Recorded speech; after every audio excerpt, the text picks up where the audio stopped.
Today on Public Health News, our investigative reporter Mitch Connors explores the issue of food deserts in Denver, Colorado. The USDA defines a food desert as an urban area where the nearest supermarket is further than 1 mile away from its residents, or a rural area where the nearest supermarket is further than 10 miles away. Lack of transportation compounds food access issues, and in Denver, over 4,000 households have no access to a vehicle and supermarket.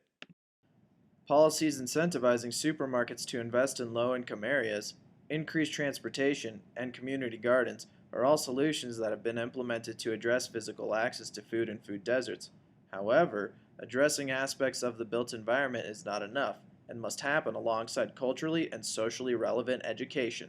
And now let's go to Mitch, who's in the field. Mitch Connors here with a Public Health News investigative report. I'm here investigating food deserts in the Denver area. For those of our viewers that are unfamiliar with the term, a food desert is an urban area where the nearest supermarket is further than 1 mile away from its residents, making it very difficult for them to have access to fresh, healthy, and affordable foods. Currently, 24 million Americans reside in a food desert, and these folks are at higher risk for cardiovascular disease, obesity, and mental health outcomes such as depression and anxiety. I'm here with Carol, Denver food desert resident. Carol, can you tell us what it's like to live in a food desert? Thanks, Mike. It's Mitch.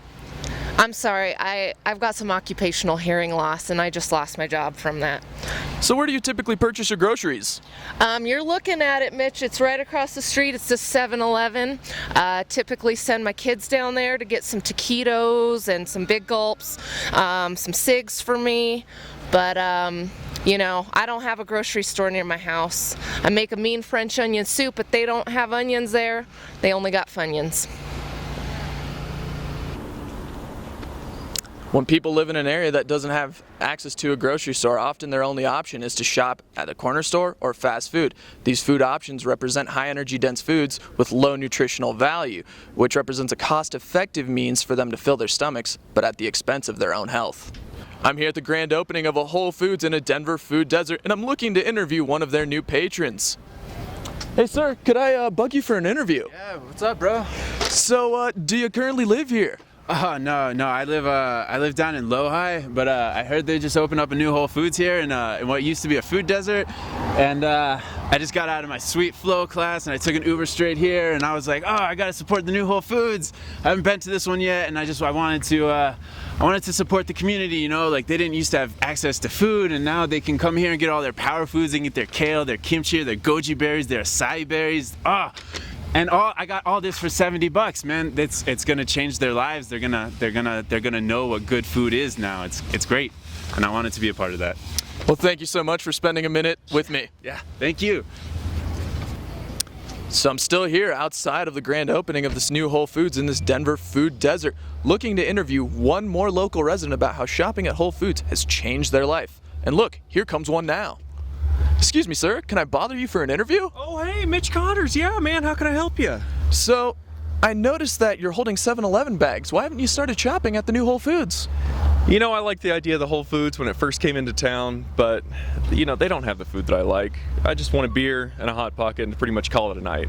And besides that, Bill and his wife, they're the ones that run the 7-Eleven over there. I'm not going to leave them high and dry. I go to church with them and their kids, So aren't you concerned about eating healthy foods like fruits and vegetables? I was, but the scientists and the doctors, they give us a lot of information about eat eggs, don't eat eggs, and this is just another one of those things. I don't think it matters as much as they're saying, and besides that, did you hear what happened with the community garden down the road? I didn't hear about what happened at the community garden, but I know that they're fantastic ways to address food access issues in food deserts. Well, it wasn't so fantastic for the kids down the road. They might as well have been eating the paint off the walls. So I just skip all that and pretty much eat what I feel is right and what tastes good to me. Well, sir, thank you so much for your time with me. I really appreciate it. Very informative. Yeah, thank you. Have a good one, Mitch.